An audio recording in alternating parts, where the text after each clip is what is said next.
नमस्कार दोस्तों, स्वागत है आपका अपने YouTube चैनल वीरू एकेडमी में। उम्मीद करता हूं दोस्तों आप सभी मस्त होंगे और अपनी तैयारी सही तरीके से कर रहे होंगे।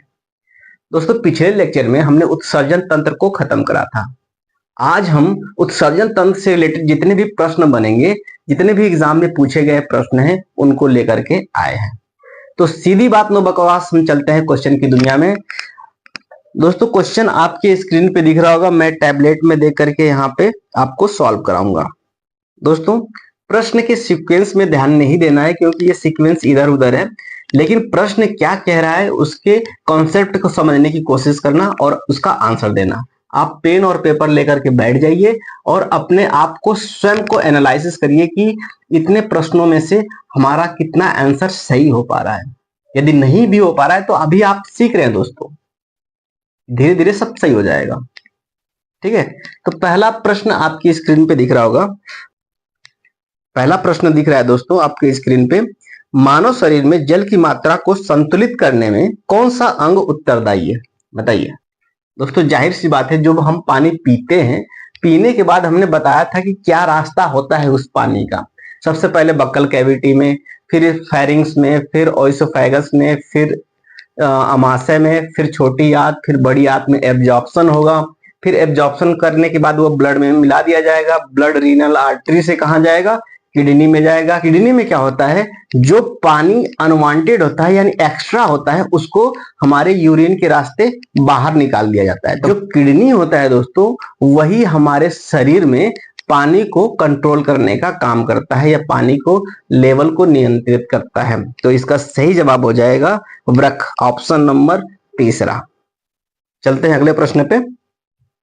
दोस्तों अगला प्रश्न है आपके स्क्रीन पे, निम्नलिखित में से किसका उत्सर्जक उत्पाद यूरिक अम्ल है, यानी यूरिक एसिड किस जीव का एक नाइट्रोजनस वेस्ट के रूप में होता है।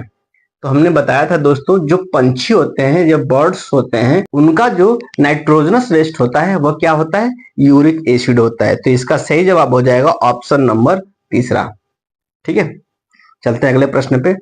अगला प्रश्न कह रहा है, मानव शरीर में मुख्य उत्सर्जक उत्पाद क्या है, यानी मानव शरीर में सबसे बड़ा उत्सर्जक उत्पाद क्या है, यानी जो नाइट्रोजनस वेस्ट है वह क्या है। तो हम जानते हैं दोस्तों, जो हमारे मानव शरीर में जो नाइट्रोजनस वेस्ट होता है वह क्या होता है, यूरिया। क्या होता है, यूरिया। यदि फॉर्मूला की बात करें तो NH2CO NH2 होता है। क्या यहां तक क्लियर है दोस्तों? ठीक है दोस्तों, चलते हैं अगले प्रश्न पे। अगला प्रश्न कह रहा है, यूरिया किस अंग में बनता है, बताइए। यूरिया किस अंग में बनता है?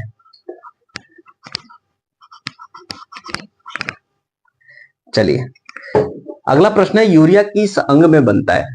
तो हमने बताया था दोस्तों, जो प्रोटीन होता है, जो प्रोटीन होता है, जब इसका डाइजेशन होता है तो किसमें टूटता है, अमीनो एसिड में, अमीनो एसिड में, यानी अमीनो अम्ल में। और यही अमीनो अम्ल किस में कन्वर्ट हो जाता है, अमोनिया में। किस में कन्वर्ट हो जाता है, अमोनिया में। और यह अमोनिया में कन्वर्ट होने के बाद कहां चला जाता है, लीवर में।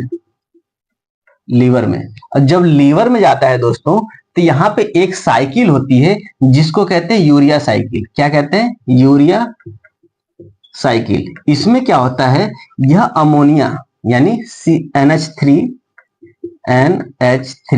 प्लस CO2 यानी कार्बन डाइऑक्साइड मिलकर क्या बना देते हैं,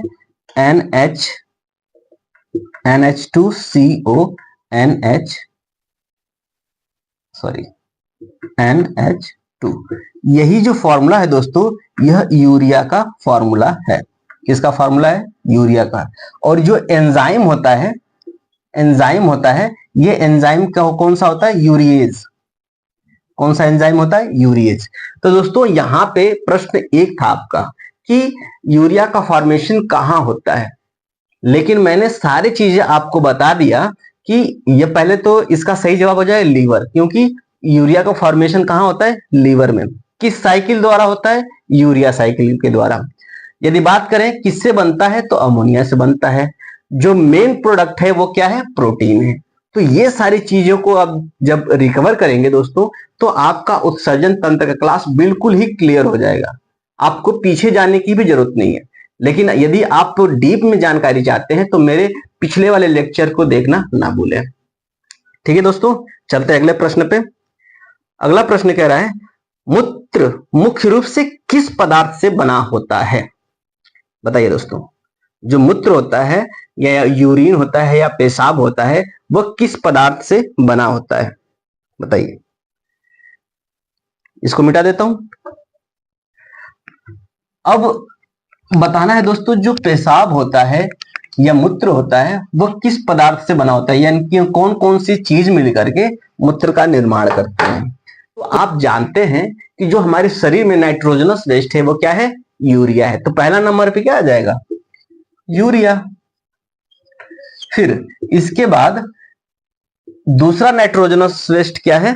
दोस्तों मैंने आपको वीडियो में बताया है, पढ़ाया भी है कि जो किडनी होता है वो हमारे शरीर में वाटर का बैलेंस करती है। किसका बैलेंस करती है? वाटर का। यानी जो यूजफुल वाटर है उनको तो ब्लड में भेज देता है, जो अनवांटेड या एक्सेस वाटर है उसमें उसको किस में भेज देता है? यूरिन में। तो दूसरा हो जाएगा वाटर यानी जल, और प्लस लवण, सोडियम के आयन वगैरह ये जितने भी हैं वो किसमें भेज देता है? पेशाब में भेज देता है। तो पेशाब में क्या क्या पाया जाता है?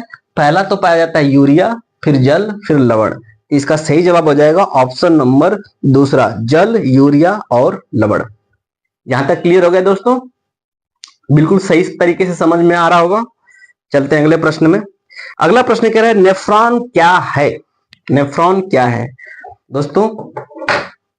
दोस्तों आपने उत्सर्जन तंत्र का क्लास लिया है और उत्सर्जन तंत्र में आपने नेफ्रॉन के बारे में नहीं जाना तो क्या ही जाना। ठीक है, पहला ऑप्शन है गुर्दे की संरचनात्मक और कार्यात्मक इकाई। पहला ऑप्शन है गुर्दे की संरचनात्मक और क्रियात्मक इकाई। यही तो है, वो किडनी की स्ट्रक्चरल और फंक्शनल यूनिटी तो है हमारी क्या? नेफ्रॉन। ठीक है दोस्तों। दूसरा है हृदय की एक परत नहीं, तंत्रिका तंत्र का हिस्सा नहीं, पाचन तंत्र का अंग नहीं। तो ऑप्शन नंबर ए इसका सही जवाब हो जाएगा। यहाँ पे प्रश्न भी दिख रहा होगा, ऑप्शन नंबर ए सही कर लीजिएगा दोस्तों। जिसका ऑप्शन नंबर सही है उसके लिए एक लाइक। यदि सारे प्रश्न आपके बन रहे हैं दोस्तों तो एक लाइक करिए और आगे चलते हैं क्वेश्चन की दुनिया में। क्वेश्चन कह रहा है मनुष्य में गुर्दे यानी किडनी का कार्य क्या है? जाहिर सी बात है किडनी का कार्य आपने जान ही लिया है, ऑप्शन मिलेगा तो इसको सॉल्व कर देंगे। ऑक्सीजन का परिवहन, ये तो ब्लड का काम है, किडनी का काम तो है नहीं। भोजन का पाचन, ये तो आहार नाल का काम है, इसका तो काम है नहीं। अपशिष्ट पदार्थों का रक्त से निकालना, अपशिष्ट पदार्थों को रक्त से निकालना, बस बस बस पकड़ लिया आपने। यानी जो अपशिष्ट पदार्थ हमारे ब्लड में मौजूद होते हैं उसको ब्लड से बाहर निकालने का काम कौन करता है? किडनी करता है। हार्मोन्स का उत्पन्न करना, हार्मोन्स उत्पन्न करना ये नहीं है। तो ऑप्शन इसका सही जवाब हो जाएगा, अपशिष्ट पदार्थों को रक्त से निकालना इसका सही जवाब हो जाएगा। चलते हैं दोस्तों अगले प्रश्न पे।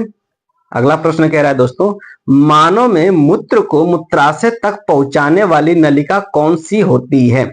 बताइए। हमने बताया था दोस्तों कि जो किडनी होती है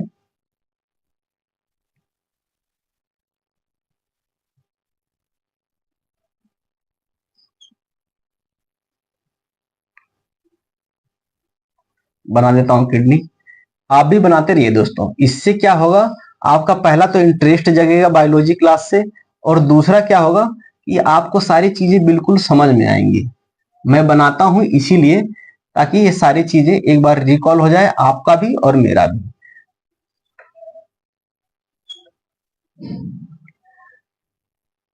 बीन शेप होता है, सारी चीजें हमने डाल लिया था।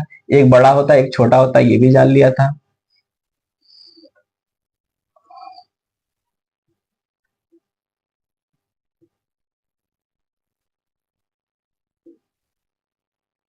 ये रहा। अब दोस्तों इस फिगर को बनाने के बाद अब हम जान लेते हैं इसके पार्ट को। ये रीनल आर्टरी है, ये रीनल वेन्स है। ठीक है दोस्तों, यहां भी बना देता हूं। ऐसे फिगर होता है, मैंने बताया था जब पढ़ाया था। तो इसे कहते हैं कॉर्टेक्स, और इसे क्या कहते हैं मेडुला, इसे क्या कहते हैं पेल्विस, इसे कहते हैं यूरेटर, इसे कहते हैं यूरेनरी ब्लैडर, और इसे कहते हैं यूरेथ्रा। हिंदी आपको बता दूंगा जब प्रश्न आएगा। अब ये कह रहा है कि मानव में मूत्र यानी यूरिन को मूत्राशय यानी यूरिनरी ब्लैडर तक पहुंचाने वाली नलिका कौन सी होती है। यानी मूत्र को, यहां से जो मूत्र बनेगा इसको मूत्राशय यानी यूरिनरी ब्लैडर तक पहुंचाने वाली जो नलिका होती है, ये नलिका की बात कर दी जा रही है, इस वाले नलिका की। इसको क्या कहते हैं, इसको बोलते हैं यूरेटर। क्या बोलते हैं, यूरेटर। और यूरेटर को हिंदी में मूत्रवाहिका बोली जाती है। यानी यूरेटर को हिंदी में क्या कहते हैं, मूत्रवाहिका। तो इसका सही जवाब हो जाएगा ऑप्शन नंबर पहला, यूरेटर यानी मूत्रवाहिका। यहां तक क्लियर है दोस्तों। अब चलते हैं अगले प्रश्न पे। वृक्कों में रक्त का शुद्धिकरण किसके द्वारा किया जाता है, बताइए। जो ब्लड का फिल्ट्रेशन होता है वो किसके द्वारा किया जाता है, किडनी में। तो जाहिर सी बात है, आप जानते हैं दोस्तों, जो नेफ्रॉन होता है इसकी कार्यात्मक इकाई और संरचनात्मक इकाई भी वहीं पे जो ब्लड का फिल्ट्रेशन होता है, या कह लें कि शुद्धिकरण होता है। तो इसका सही जवाब हो जाएगा ऑप्शन नंबर ए, यानी नेफ्रॉन। अगला प्रश्न है, मनुष्य में उत्सर्जन तंत्र का सबसे छोटा कार्यात्मक भाग कौन सा है। दोस्तों ये प्रश्न वही है, हालांकि कैसे घुमा के प्रश्न पूछा जाता है यहां पे रिप्रेजेंट करा गया है। तो इसका सही जवाब हो जाएगा ऑप्शन नंबर सी, नेफ्रॉन। यानी सबसे छोटा कार्यात्मक इकाई और संरचनात्मक इकाई भी क्या है, नेफ्रॉन है। चलते हैं अगले प्रश्न पे। मूत्र निर्माण की प्रक्रिया में कौन से चरण शामिल होते हैं, यानी कौन कौन से स्टेप से होकर के मूत्र का निर्माण होता है, बताइए। पहला है अल्ट्रा फिल्ट्रेशन, दूसरा है पुनः अवशोषण, और तीसरा है उत्सर्जन। बताइए। चलिए इसको मिटा देता हूं दोस्तों। ये तो फिगर आपके माइंड में आ ही गया होगा, कई बार बना दिया हो तो आ ही तो गया ही होगा, नहीं आया होगा तो फिर आ जाएगा, एक बार फिर से वीडियो देख लीजिएगा। चलिए अब कह रहा है कि कौन कौन से स्टेप शामिल होते हैं। चलिए हम नेफ्रॉन का एक बार फिगर बना देते हैं। एक नली आती है जिसे अफरेंट आर्टियोली कहते हैं, ए मान लीजिए। ये आगे चल के कई सारे ब्रांच में टूट करके एक कैपिलरीज का एक जाल बना देता है। इस जाल को क्या कहते हैं, ग्लेमेरुलस कहते हैं। क्या कहते हैं, ग्लेमेरुलस कहते हैं। और ये जब बाहर निकलता है, यही जाल जब बाहर निकलता है तो ये पतला होता है। अब पतला होने के बाद इसको, इस पाइप को क्या कहते हैं, इफरेंट आर्टियोली कहते हैं, इफरेंट आर्टियोली। और एक कप लाइक संरचना होती है, ऐसे बिल्कुल टच नहीं होती है, इसके ग्लेमेरुलस से टच नहीं होती है। और यहां से यहाँ पे कैप लाइक संरचना होती है। जब ब्लड इसके अंदर घुसता है तो इसके अंदर से सारे पोषक तत्व ये एब्जॉर्ब कर लेता है, यानी फिल्टर करके अपने पास स्टोर कर लेता है। इसमें होता क्या है, कुछ प्रोटीन होते हैं, कुछ ग्लूकोज होते हैं, कुछ कार्बोहाइड्रेट होते हैं, कुछ लवण होते हैं, सोडियम, कैल्शियम, क्लोरीन और पोटेशियम वगैरह के सारी चीज होते हैं, वो अपने अंदर स्टोर कर लेता है फिल्टर करने के बाद। बचता क्या है, ब्लड के पास सिर्फ प्रोटीन बचता है कुछ, और प्लस प्लाज्मा बचता है। दोस्तों होता क्या है, इस ब्लड को जाहिर सी बात है कि पोषक तत्वों की जरूरत पड़ेगी। तो पोषक तत्वों की जरूरत पड़ेगी तो ये जो नेफ्रॉन का भाग है, नेफ्रॉन का, वो ऐसे इस कुंडली नुमा संरचना बनाएगा आगे चल के। इसे कहते हैं पीसीटी, प्रॉक्सिमल कॉन्वोलेटेड ट्यूब्यूल्स। और फिर जब ये नीचे की तरफ आएगा तो एक लूप बनाएगा जिससे कहेंगे लूप ऑफ हेनले। क्या कहेंगे, लूप ऑफ हेनले। फिर इसके बाद फिर ऐसे संरचना बनेगी, इसे कहेंगे डीसीटी, डिजिटल कॉन्वोलेटेड ट्यूब्यूल्स। और फिर इसके बाद एक डक्ट में जाके खुलेगा, इस डक्ट को कहेंगे कलेक्टिंग डक्ट। अब दोस्तों फिल्ट्रेशन वाले प्रोसेस में होता क्या है, बिल्कुल ध्यान से देखना। यहां पे ग्लोमेरुलस में जब ब्लड इंटर करता है तो इसके अंदर इतना पावर आ जाता है कि ये सारे पोषक तत्वों को अपने अंदर इंटर कर लेता है। तो ये वाली जो प्रोसेस होती है उसे कहते हैं फिल्ट्रेशन। क्या कहते हैं? फिल्ट्रेशन। ध्यान देना, फिल्ट्रेशन। अब यहां पे फिल्ट्रेशन हो चुका है, प्राइमरी स्टेज पे ये हुआ है। फिर इसके बाद जो यूरिन होता है दोस्तों आगे बढ़ता है। इसके अंदर बहुत सारे पोषक तत्व हैं। जब इस वाले पोर्शन में आता है उसी के चारों तरफ ऐसे ऐसे ऐसे ऐसे ऐसे ऐसे ये क्या होती है, इफरेंट आर्टियोली ब्रांच बना लेती है, चारों तरफ लपटी हुई होती है। तो लपटने की वजह से इसके अंदर जो भी पोषक तत्व होते हैं उनको अपने अंदर यानी ब्लड के अंदर सोख लेता है, एब्जॉर्ब कर लेता है। इस प्रक्रिया को कहते हैं रीएब्जॉर्प्शन। क्या कहते हैं? रीएब्जॉर्प्शन। क्या कहते हैं? रीएब्जॉर्प्शन।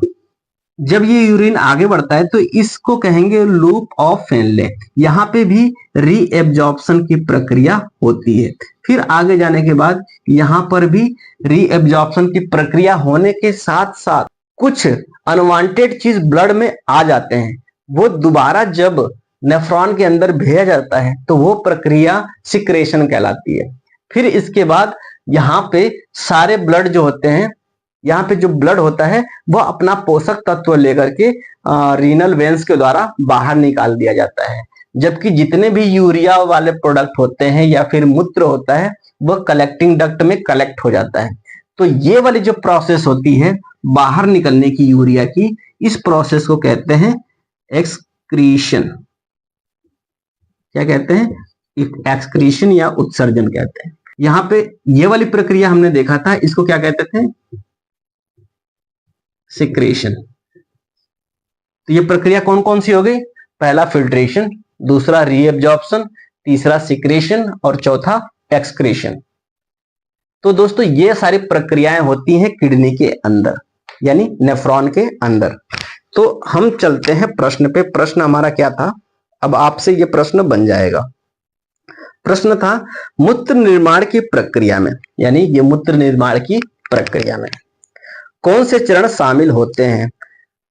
अब एक चीज और बता देता हूं दोस्तों, ये जो यहाँ पे जो फिल्ट्रेशन होता है, ये जो फिल्ट्रेशन होता है इसको बहुत सारे इसमें पोषक तत्व आ जाते हैं, तो इस वजह से इसको अल्ट्रा फिल्ट्रेशन कहते हैं। अल्ट्रा फिल्ट्रेशन पहला हो जाएगा अल्ट्रा फिल्ट्रेशन, ठीक है।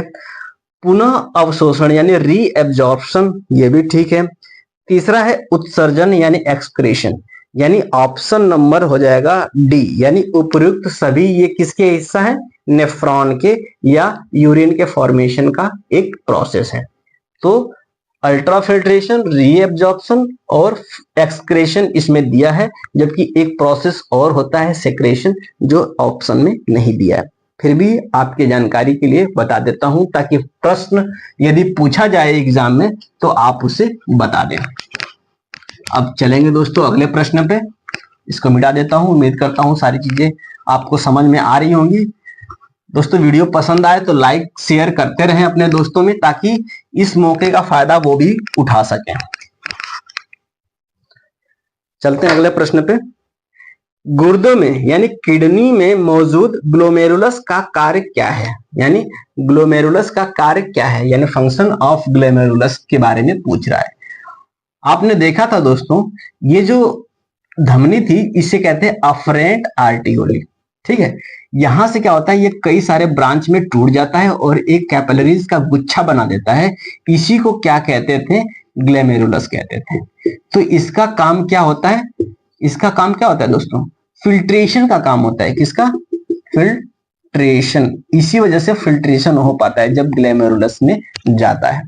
तो इसका सही जवाब हो जाएगा फिल्ट्रेशन, लेकिन फिल्ट्रेशन तो है नहीं।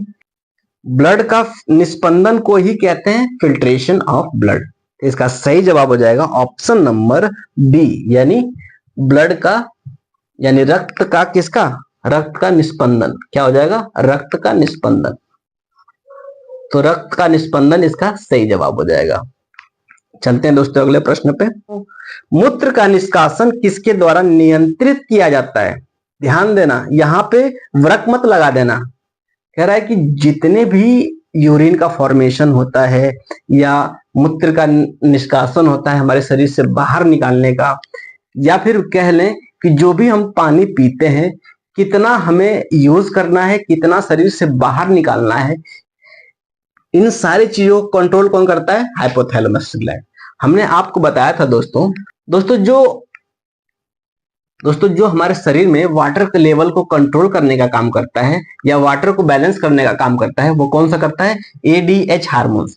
एडीएच हार्मोन्स कहाँ से बनता है, निर्माण कहाँ से होता है? ये निर्माण होता है हाइपोथैलेमस ग्लैंड से, लेकिन स्रावित होता है पिट्यूटरी ग्लैंड से।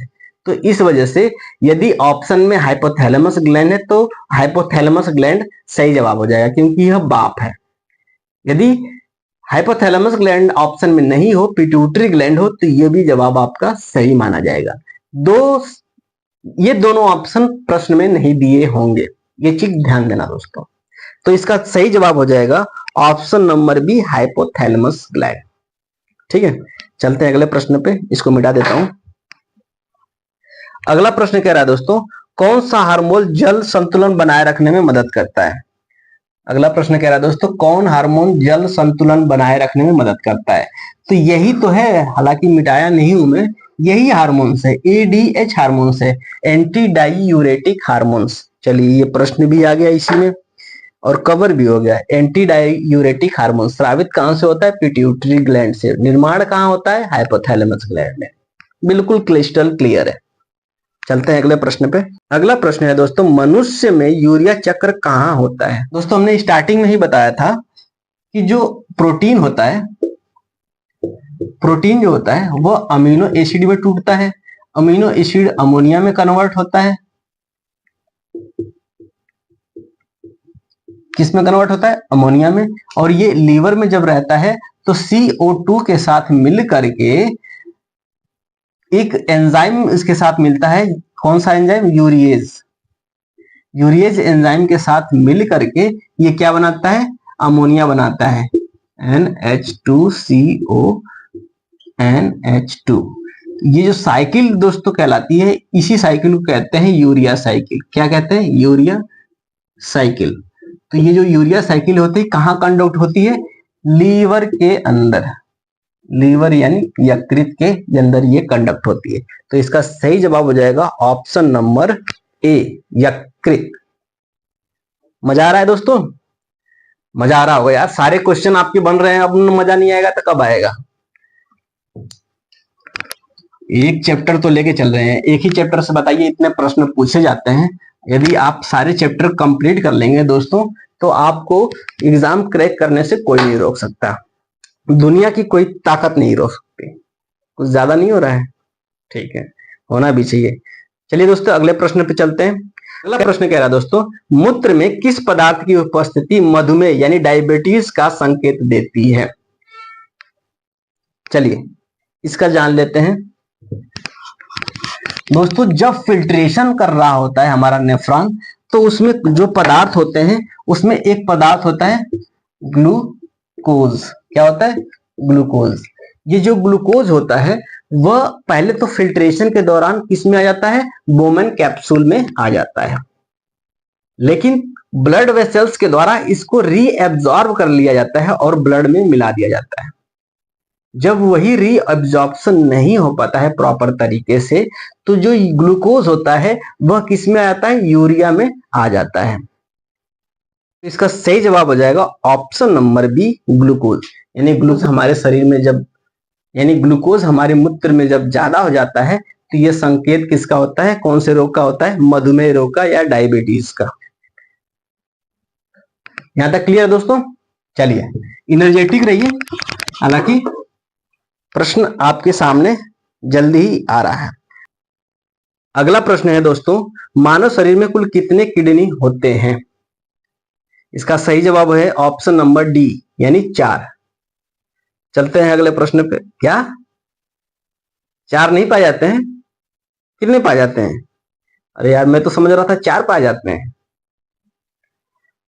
दोस्तों यदि 4 पाए जाते किडनी तो पता है क्या होता, शराब पीने वाले लोग हैं वो तो शराब पी पी के एक किडनी खराब है, कोई बात नहीं, अभी 3 बची है, फिर दूसरी खराब होती, कोई बात नहीं, अभी एक बची है, फिर 3 भी खराब हो जाती, कहती कोई बात ना, अब तो उम्र होली, अब तो क्या दिक्कत है, खराब भी हो जाएगा, वैसे भी मरना है, वैसे भी मरना है।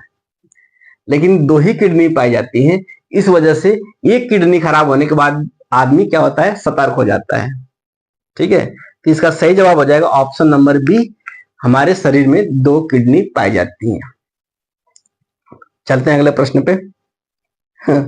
अगला प्रश्न कह रहा है निम्नलिखित में से कौन सा अपशिष्ट, अपशिष्ट मतलब वेस्ट प्रोडक्ट यानी वेस्टेज जो होता है उसके बारे में बात हो रही है, तो कौन सा अपशिष्ट उत्सर्जन का माध्यम नहीं है, यानी उत्सर्जन तंत्र से स्रावित नहीं होता है। पहला है पसीना, यह भी एक उत्सर्जक पदार्थ है। दूसरा है मूत्र, जो हमारे किडनी से निकलता है। जो पसीना होता है दोस्तों हमारे स्किन से निकलता है, क्योंकि स्किन भी हमारा एक प्रकार का उत्सर्जक अंग है। दूसरा है मूत्र, मूत्र के बारे में हमने जान लिया। तीसरा है लार, लार दोस्तों हमारे लिए यूजफुल है, क्योंकि यह स्टार्च के पाचन के लिए अति आवश्यक है। और चौथा है सांस छोड़ना, यानी जो लंग होता है वह भी एक प्रकार का एक्सक्रेटरी यानी उत्सर्जक अंग है, जो कि सांस यानी कार्बन डाइऑक्साइड को बाहर छोड़ता है। तो इसमें सही जवाब हो जाएगा दोस्तों लार जो होता है वह हमारा उत्सर्जक पदार्थ नहीं है, जबकि पसीना, मूत्र और सांस छोड़ना एक उत्सर्जक पदार्थ है। तो इसका सही जवाब हो जाएगा ऑप्शन नंबर सी। चलते हैं अगले प्रश्न पे। मानव शरीर में जल और खनिज लवणों के संतुलन को कौन नियंत्रित करता है? इसका सही जवाब हो जाएगा ऑप्शन नंबर बी यानी किडनी। अगला प्रश्न कह रहा है निम्नलिखित में से कौन सा अंग अमोनिया को यूरिया में परिवर्तित करता है? अभी हमने देखा था दोस्तों कि जो लीवर होता है, लीवर होता है वह क्या करता है, ammonia NH3 + CO2 urease enzyme की उपस्थिति में NH2CO NH2 का निर्माण करता है, इसी को कहते हैं यूरिया। क्या कहते हैं, यूरिया। तो कहां होता है, लीवर में होता है। इसका सही जवाब हो जाएगा ऑप्शन नंबर ए। चलते हैं अगले प्रश्न पे। मानव में मूत्राशय की मुख्य भूमिका क्या होती है? बताइए दोस्तों, मानव में जो मूत्राशय होता है, यूरिनरी ब्लैडर होता है, उसकी मुख्य भूमिका क्या होती है? यूरिनरी ब्लैडर आपने देखा था दोस्तों, जो यूरेटर सारे मूत्र यानी पेशाब को लेके आता है और एक थैली में कलेक्ट करता है, इकट्ठा करता है, इसी भाग को क्या कहते हैं, यूरिनरी ब्लैडर यानी मूत्राशय कहते हैं। तो इसमें क्या होता है कि ये जो पेशाब होती है आकर के स्टोर रहती है। मेल में यह 800 ml स्टोर करने की क्षमता रखता है, जबकि फीमेल में यह 500 मिलीलीटर स्टोर करने की क्षमता होती है। 200 मिलीलीटर 200 ml के बाद यह मैसेज भेज देता है ब्रेन को कि यूरिनेशन यानी पेशाब करना है, वही जबकि 75 ml होने के बाद फीमेल को मैसेज चला जाता है कि पेशाब होना है। यहां तक आपका क्लियर है? तो यहाँ पे क्या हो रहा है दोस्तों, यूरिनरी ब्लैडर में, मूत्राशय में जो मूत्र है वह इकट्ठा होता है और कुछ देर के बाद यूरेथ्रा यानी मूत्र मार्ग के द्वारा इसको बाहर निकाल दिया जाता है। तो इसका सही जवाब हो जाएगा मूत्र संग्रह करता है कौन, यूरिनरी ब्लैडर। चलते हैं अगले प्रश्न पे। अगला प्रश्न कह रहा है डायलिसिस की आवश्यकता कब पड़ती है? दोस्तों हमने बताया था कि जब हमारी दोनों किडनियां खराब हो जाती हैं तो उस कंडीशन में डॉक्टर क्या करते हैं, हमारी रीनल आर्टरी को निकालते नहीं है, रीनल आर्टरी में इंजेक्शन लगा करके वहां से ब्लड को मशीन में भेजते हैं। मशीन में साइक्लिंग की प्रोसेस होती है, जो किडनी करती है अंदर, वही सारे काम क्या करती है, मशीन करती है। प्यूरिफिकेशन के बाद वेस्टेज को बाहर निकाल जाती है, मूत्र को बाहर निकाल देता है, और जो हमारे यूजफुल सब्सटेंसेस हैं इनल वेन्स के द्वारा हमारे ब्लड में भेज दिया जाता है। यह एक आर्टिफिशियल टेक्निक होती है जो कि कृत्रिम रूप से किडनी का काम करती है। तो जब दोनों किडनी खराब हो जाती है तब इसका इस्तेमाल करा जाता है। तो दोस्तों ऑप्शन है जब फेफड़ा काम करना बंद कर दे, गलत जवाब, फेफड़ा तो हम पढ़ ही नहीं रहे हैं। जब हृदय ठीक से काम ना करे, ये भी गलत जवाब। जब गुर्दे सही से काम ना करे, बिल्कुल सही जवाब।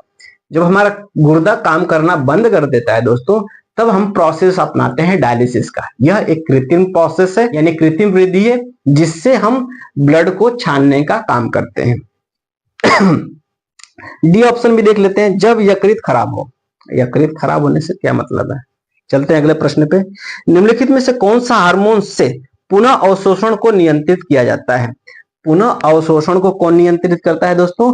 ADH hormones. हमने बता दिया था दोस्तों आपको कि इसका निर्माण कहाँ होता है? हाइपोथैलेमस ग्लैंड में होता है, और इसका स्राव कहां से होता है? पिट्यूटरी ग्लैंड से होता है। ADH हार्मोन्स का फुल फॉर्म होता है एंटी डायूरेटिक हार्मोन्स। चलते हैं अगले प्रश्न पे। अगला प्रश्न है दोस्तों, यूरिया मुख्य रूप से किसके टूटने से बनता है? तो इसका सही जवाब हो जाएगा ऑप्शन नंबर सी, प्रोटीन। हमने देखा था दोस्तों कि प्रोटीन किस में कन्वर्ट होता है? अमीनो एसिड में। अमीनो एसिड में किस में कन्वर्ट होता है? अमोनिया में। अमोनिया कार्बन डाइऑक्साइड से मिक्स होकर क्या बनाता है? यूरिया। तो दोस्तों जो मेन प्रोडक्ट है क्या है? प्रोटीन ही तो है, यानी बाप ही प्रोटीन है। तो इस वजह से इसका सही जवाब हो जाएगा प्रोटीन, ऑप्शन नंबर सी। चलते हैं अगले प्रश्न पे। रक्त में यूरिया की अत्यधिक मात्रा को क्या कहा जाता है? यानी जब हमारे शरीर में, हमारे ब्लड में यूरिया की मात्रा अधिक हो जाएगी तो उस बीमारी को क्या कहा जाएगा? हमने देखा था दोस्तों, इसको मिटा देता हूं। चलिए, सारी चीजें समझ में आ रही होगी, क्योंकि मैं सारी चीज को अच्छे से एक्सप्लेन करता हुआ चल रहा हूं। कह रहे हैं कि हमारे जो ब्लड में यूरिया की लेवल जब अधिक हो जाती है तो इस बीमारी को क्या कहते हैं? तो जो यूरिया का जो लेवल होता है जब अधिक हो जाता है तो इस बीमारी को यूरेमिया कहते हैं। क्या कहते हैं? यूरेमिया। क्या कहते हैं? यूरेमिया। तो इसका सही जवाब हो जाएगा ऑप्शन नंबर बी, यूरेमिया। जबकि जब हमारे शरीर में यूरिक एसिड की अधिकता हो जाती है तो कौन सा बीमारी हो जाती है? गठिया बीमारी हो जाती है। क्या हो जाता है? गठिया। गठिया में क्या होता है दोस्तों? जो हमारी ज्वाइंट होती है, मान लीजिए यहाँ पे ज्वाइंट है, यहाँ पे ये हमारा हाथ है, इसको मिटा देता हूं। चलिए, मान लेते हैं ये हमारा हाथ है, इसको हाथ को बना देते हैं।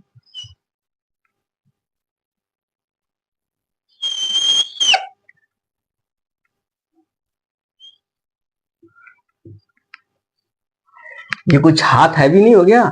मैं शर्ट पहना हूं ना, जब हाथ निकाल दूंगा तो ऐसा ही नजर आएगा। ठीक है दोस्तों, तो जो हमारे हाथ होते हैं, जहां जहां ज्वाइंट होती है, एक ज्वाइंट यहाँ पे है, एक ज्वाइंट यहाँ पे है, यहाँ पे मान लेते हैं एक ऐसे। जब हड्डी पढ़ाएंगे दोस्तों तो बता देंगे कि ये इस बोन का क्या नाम है। इस बोन, यहाँ पे 2 बोन पाए जाते हैं, इन बोन का क्या नाम है, जब हड्डी पढ़ाएंगे तो। अब अभी फिलहाल समझिए कि गठिया रोग क्या होता है। जहां पे मूवमेंट करना होता है दोस्तों, वहां पे यूरिक एसिड आके जमा हो जाती है, यानी यहाँ पे और यहाँ पे। इस वजह से हमारी शरीर जो होती है, हमारी जो ज्वाइंट होती है, प्रॉपरली तरीके से बेंड नहीं हो पाती है। दर्द जो महसूस होता है ज्वाइंट में, वो किस रोग के कारण होता है? गठिया रोग के कारण। और गठिया रोग होता क्यों है? शरीर में यानी ब्लड में यूरिक एसिड की मात्रा अधिक होने की वजह से क्या होता है? गठिया रोग होता है। तो ये भी हमने जान लिया। चलते हैं अगले प्रश्न पे। अगला प्रश्न कह रहा है, मूत्र में प्रोटीन की उपस्थिति किस बीमारी का संकेत हो सकती है? बताइए। इसको मिटा देता हूं, हाथ को। सही बता रहा हूं दोस्तों, जब मैं शर्ट निकालूंगा ना तो ऐसी बॉडी नजर आएगी आपको। इसी वजह से तो नहीं निकालता हूं शर्ट। अब आप कहेंगे टी शर्ट में भी तो पढ़ाते हैं सर, तो टी शर्ट में तो ऐसी बॉडी नहीं है।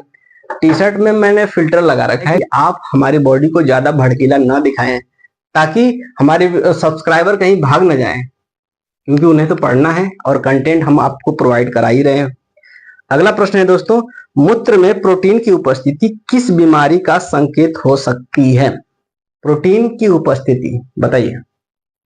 पहला है मधुमेह, दूसरा है वृक्क विकार, तीसरा है पीलिया और चौथा है हृदय रोग। बताइए दोस्तों हमारा जो किडनी होता है, ये क्या करता है? यूरिन को छानता है, अधिक पानी होने की वजह से उसको भी छानता है, क्रिएटिन को छानता है, ये सारी चीजों को, कुछ लवण को छानता है। लेकिन कभी आपने देखा है कि प्रोटीन को छानता है? यानी हमारे मूत्र में प्रोटीन नहीं पाया जाता। जो प्रोटीन होता है वो रीएब्जॉर्प्शन की प्रक्रिया में ब्लड के द्वारा एब्जॉर्ब कर लिया जाता है। यदि मूत्र में आपके प्रोटीन है, इसका मतलब ये साफ रूप से जाहिर है कि हमारी जो किडनी है वो प्रॉपर तरीके से अपना फंक्शन नहीं कर रही है। ठीक है दोस्तों, यदि हमारे मूत्र में प्रोटीन पाया जाएगा, इसका यह इंडिकेशन है कि हमारी किडनी जो है यानी वृक्क जो है यानी गुर्दा जो है वो प्रॉपर तरीके से काम नहीं कर रहा है। तो इसका सही हो जाएगा जवाब ऑप्शन नंबर बी, यानी वृक्क विकार, यानी इसमें कोई समस्या उत्पन्न हो गई है। किसमें? किडनी में। तो इसका सही जवाब हो जाएगा ऑप्शन नंबर बी। चलते हैं अगले प्रश्न पे दोस्तों। अगला प्रश्न आपके सामने दिख रहा होगा दोस्तों। एनर्जी बनाए रखना, कुछ प्रश्न और हैं उनको क्लियर कर लेते हैं, बाकी क्लास को खत्म करते हैं। हम समझ रहे होंगे दोस्तों कि आप बोर ना हो, इस वजह से पूरे एनर्जी के साथ इस उत्सर्जन तंत्र के चैप्टर को खत्म करेंगे। अगला प्रश्न है दोस्तों, मूत्राशय से यानी यूरिनरी ब्लैडर से जो यूरिन होता है शरीर से किसके द्वारा बाहर निकलता है? बताइए दोस्तों। जो मूत्राशय होता है, यूरिनरी ब्लैडर होता है, उससे जो यूरिन होता है किस रास्ते से होकर के बाहर निकलता है? इस प्रश्न का कहने का अर्थ ये है। हम जानते हैं दोस्तों ये किडनी हो गया, किडनी से यूरेटर के थ्रू यहां पे आएगा और यूरिनरी ब्लैडर में ये इकट्ठा हो जाएगा और यहां से एक रास्ता होता है, इस रास्ते से होकर के यह यूरिनेशन होता है। यदि मेल की बात करें तो ये जो रास्ता होता है इसकी लंबाई होती है 10 सेंटीमीटर, जबकि फीमेल होता है उनकी लंबाई कितनी होती है? 2.5 सेंटीमीटर। और ये जो रास्ता होता है दोस्तों इसका नाम है यूरेथ्रा। हिंदी में बात करें तो इसको कहेंगे मूत्र मार्ग, मूत्र मार्ग। तो इसका सही जवाब हो जाएगा दोस्तों ऑप्शन नंबर बी, मूत्र मार्ग। बाकी इससे रिलेटेड जो इसका एडिशनल फैक्ट था वो हमने करवा दिया कि इसका मेल में कितने सेंटीमीटर का होता है? 10 सेंटीमीटर का, जबकि फीमेल में 2.5 सेंटीमीटर का यूरेथ्रा होता है। अब अगले प्रश्न पे चलते हैं। अगला प्रश्न कह रहा है वृक्क में नेफ्रॉन की संख्या लगभग कितनी होती है? नेफ्रॉन की संख्या लगभग कितनी होती है? तो दोस्तों जब मैं आपको उत्सर्जन तंत्र पढ़ा रहा था और किडनी पढ़ा रहा था और नेफ्रॉन पढ़ा रहा था तो उसी समय आपको बताया था कि जो हमारे बॉडी में जो नेफ्रॉन की संख्या होती है यानी किडनी में जो नेफ्रॉन की संख्या होती है वह 10 से 15 लाख होती है। तो यह ऑप्शन में क्या है? 10,000 नहीं, 1 लाख नहीं, 10 लाख। जो 10 लाख है दोस्तों ये जवाब बिल्कुल सही हो जाएगा। तो ऑप्शन नंबर सी इसका सही जवाब है। तो दोस्तों ये रहा उत्सर्जन तंत्र से जुड़े महत्वपूर्ण प्रश्न जो अक्सर एग्जाम में पूछे जाते हैं। उम्मीद करता हूं दोस्तों आपका प्रदर्शन बहुत ही अच्छा रहा होगा। तो आज के लिए बस इतना ही, मिलेंगे कल नए उमंग और नए तरंग के साथ और एक नए टॉपिक के साथ। तब तक के लिए जय हिंद।